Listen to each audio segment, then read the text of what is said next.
is KUTV News, Channel 2, Salt Lake City, Utah.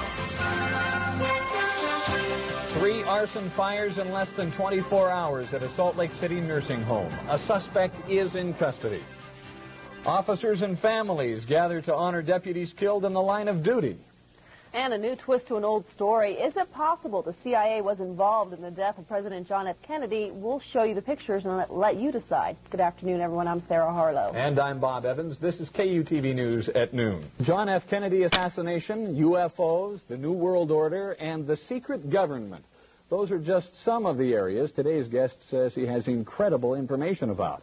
In the early 1970s, Bill Cooper was a Naval Security Intelligence officer. He says he was privy to secret documents that gave almost inconceivable explanations to some of the things I just mentioned. Bill Cooper, thanks for being with us today. Let's talk about the JFK assassination. CIA plot?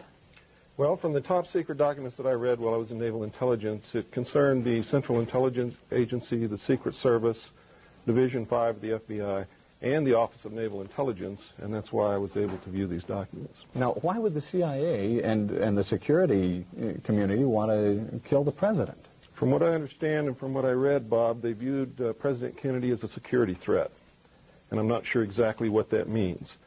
But the documentation clearly said that the assassin was the driver in the car in which he was riding in Dallas on that day, and it was plainly visible in a film withheld from the public. Now, you brought that film with you. Let's take a look at that if we can. Here's the film. Go ahead and narrate this for us, will you? Well, it took me 16 years to find this film because it has really been withheld. And what you're seeing here is the motorcade on Elm Street passing in front of the Book Depository building. Kennedy has been shot in the throat, and Jacqueline is pulling him toward her, trying to comfort him, and she's in shock. At this time, you see the driver turn around with a pistol in his left hand, firing over his right shoulder, and shoots the president directly in the head.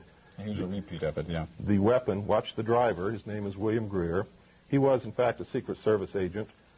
The weapon is an electrically operated, gas-powered assassination pistol built especially for the Central Intelligence Agency. You don't see any puff of smoke from...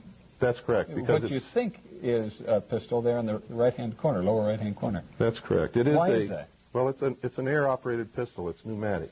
And it actually fired an exploding pellet which injected shellfish toxin into the president's brain so that if the actual explosion of the pellet itself did not kill him, the toxin would. Now, did you read all of this Yes. in the documents? Yes, and that's why his brain was switched for another brain in transit between Parkland Hospital in Dallas and Bethesda Naval Hospital in Washington, D.C. Now, what about Oswald? Oswald was a patsy. We have a photograph of him actually standing in front of the Book Depository building in the doorway watching the motorcade as it goes by. That is Lee Harvey Oswald there. You can look at his clothing, and you can see in a following picture, I don't know if they're going to show it here, but we also have photographs of him when he was under arrest. Yeah, we don't have that, but I have seen that photograph, and they do look quite similar. The clothing is very Absolutely. similar. We've also done body measurement proportion comparison analysis between the two photographs, and there's no doubt it's Lee Harvey Oswald.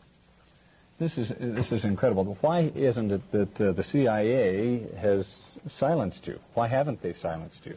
Well, that's a good question. I don't think they want a martyr on their hands. Martyrs create political movements. And what I did is literally within a 24-hour period, I prepared a $27,000 mailing. That's what it cost me personally to mail this information all over the world and the United States.